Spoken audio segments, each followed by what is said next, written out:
Welcome to the Real Estate 401k Show. Here are your hosts, Ryan Gerdes, Mike Weinstein, and Justin Frederick, helping you build a legacy of wealth through real estate.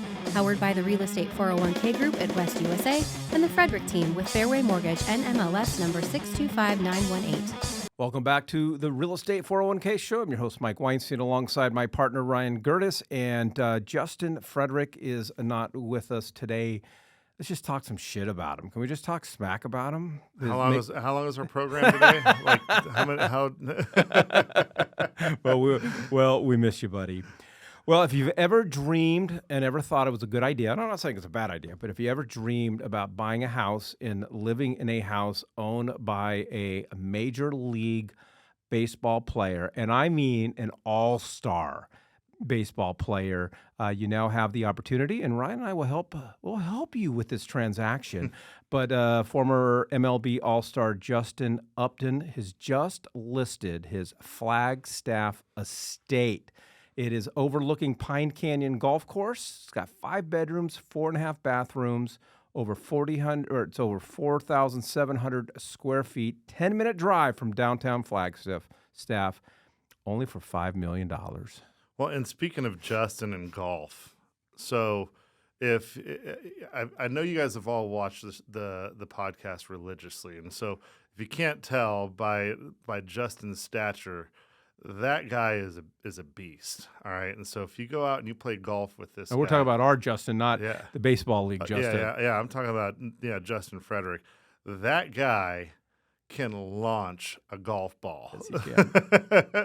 I went out there and I ripped my driver as far as I could, and I'm okay. You can hit the ball. I can hit the ball. You can hit the ball. He takes out a 3-wood and flies over my ball by like 30, 40 yards, and it's still rolling. So if you get anything out of this, text into the show and set up a tea time with Justin and marvel text at Justin to 623AZ Recon. Text Justin, because the guy you're going to sit back and you'll be like, the ball should be coming down now, but it's only going up more and out. It's unbelievable. So I know I'm getting off track here. Yeah, you are. But we're Justin in golf. Just Well, it's funny because you joke when you golf and somebody hits it across over a house. You say and they go, where'd my ball go? And you go, oh, into the other street.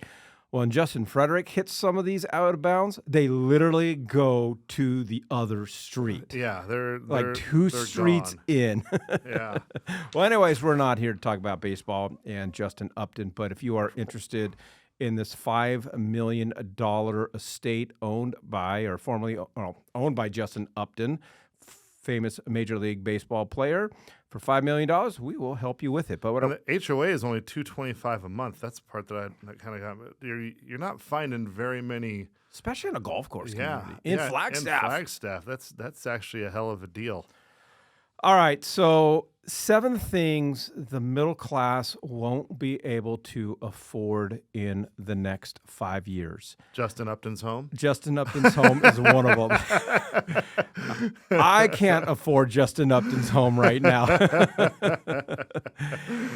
And I found the this story interesting because we're definitely not trying to be negative here and have a negative tone on the show. And when I look at some of these things that experts are saying that the middle class won't be able to afford in the next 5 years, it may be the case, but there are things on this list that you may not be able to afford in 5 years. But if you leverage real estate properly today, you get in the game today, or strategize with experienced real estate wealth managers like we are, you will be able to afford these things in 5 years, in 10 years, in 15 years, because real estate's just, it's always offered me, and I can speak for you, it's always offered me the greatest investment vehicle for my money. So experts are saying in 5 years, extended family trips might be off the table. That's not going to work for me. It's not going to work for me either. I work so I can take my kids on trips.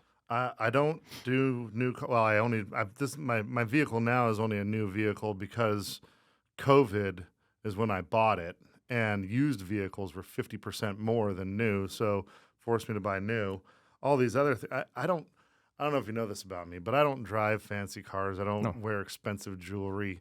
You know, I'm giving a shout out to my sons and my daughter's high school today because they, playing sports this beginning of volleyball season, and so I thought I'd give a little bit of a shout out to that. But I don't wear fancy clothes. I don't do all those things. You know what I spend my money on? Travel. Yeah. And so extended family trips and those memories. Can't put a price tag on them. There's really no price tag on it, and so I have to do these things. Right. I am built. We are built a little bit differently. Like I do love the hustle. I do love the problem solving. I do love the chase. You know, I'm kind of like, I'm like that cat that caught the mouse and didn't know what to do with it.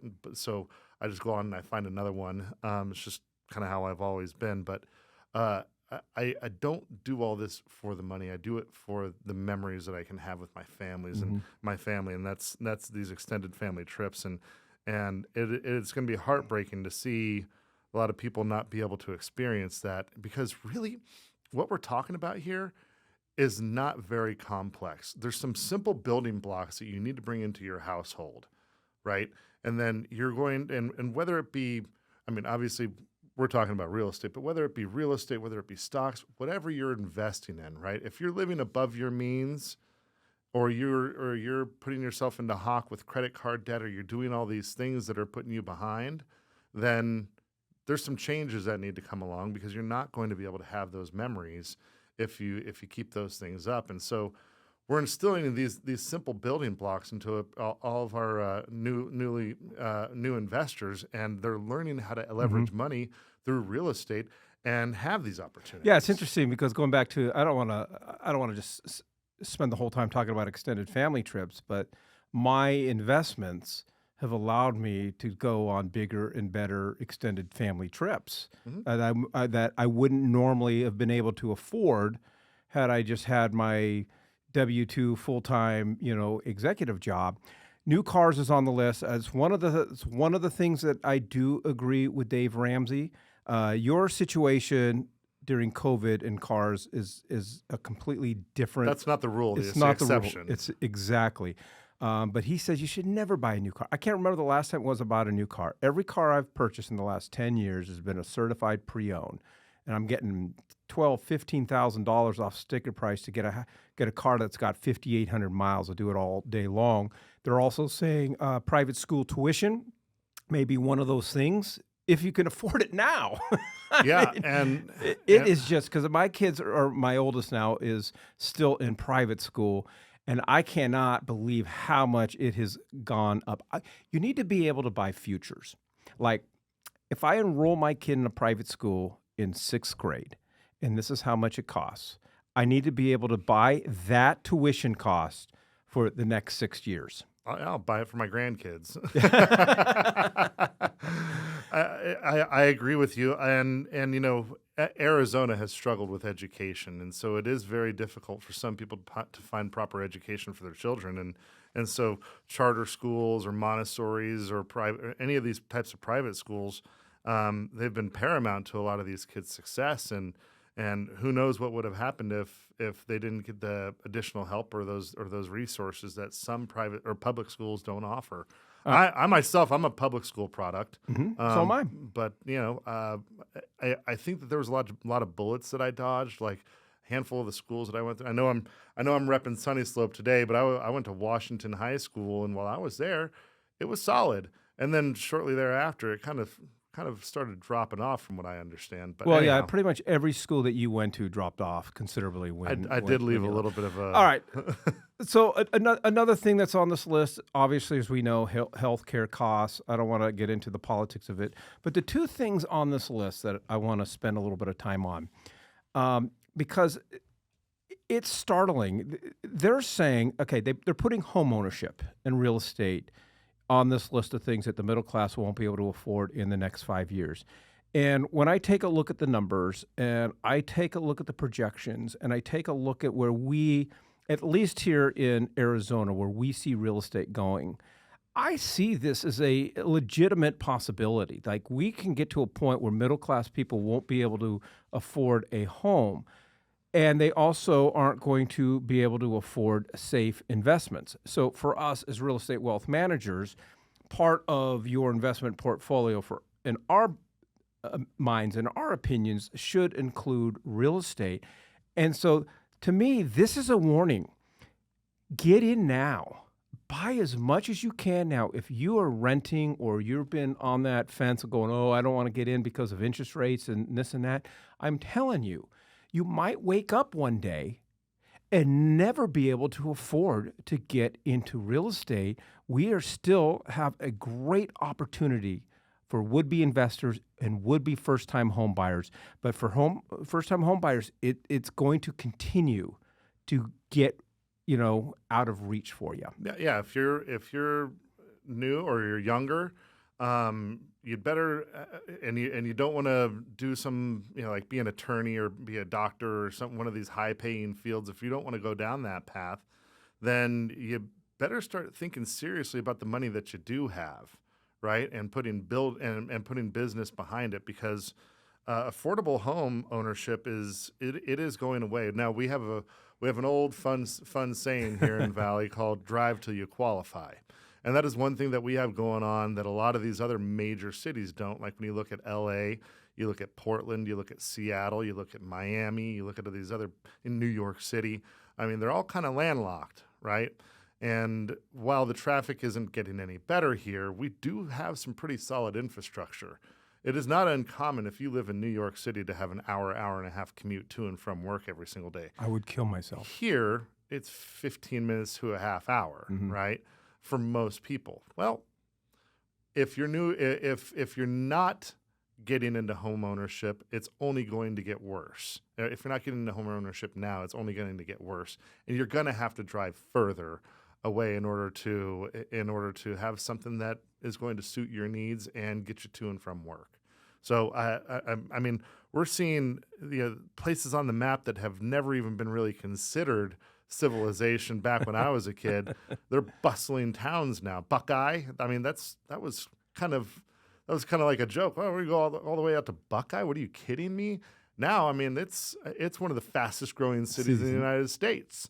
Right, Queen Creek, Apache Junction, Tonopah, Santan, New River, Santan. These were all just dots on the map in the 80s, and now there's tons of homes, there's anchors, there's commercial, there's all these things going. So that is one good thing, that if you do need to drive in order to qualify, blink, and then there's going to be a job there for you tomorrow. All right, if you are looking for a strategy and you're looking to figure out what your next move is in real estate, or you're looking to make your first move in real estate, text the word middle to 623-AZ-RECON. That's middle to 623-AZ-RECON. It's an endless cycle. I remember when I first moved out to Arizona, and this was 91, 92. And I had some friends of mine, they own homes. And I remember they had this home. It was in the Tempe area, Tempe Mesa border, and wasn't anything big, wasn't anything extravagant. My mind, Ryan, at that point, I never even thought about owning a home. Like, it's just not where I'm at today. Yeah, man. And they put the house on the market, and they bought the house, or they were selling the house for like $60,000. Like, you're selling this for $60,000. How much did it cost to buy it? I'm like, that is just dirt cheap. And I wasn't thinking in terms. And then down the road, I started looking at homes, and that home was worth $90,000. I'm like, oh my gosh, that's just way. I can't spend $90,000 because it used to be $60,000. I gotta move back to LA. Yeah. And then it got to $150,000. Well, I can't spend $50,000 because that house used to be $120,000.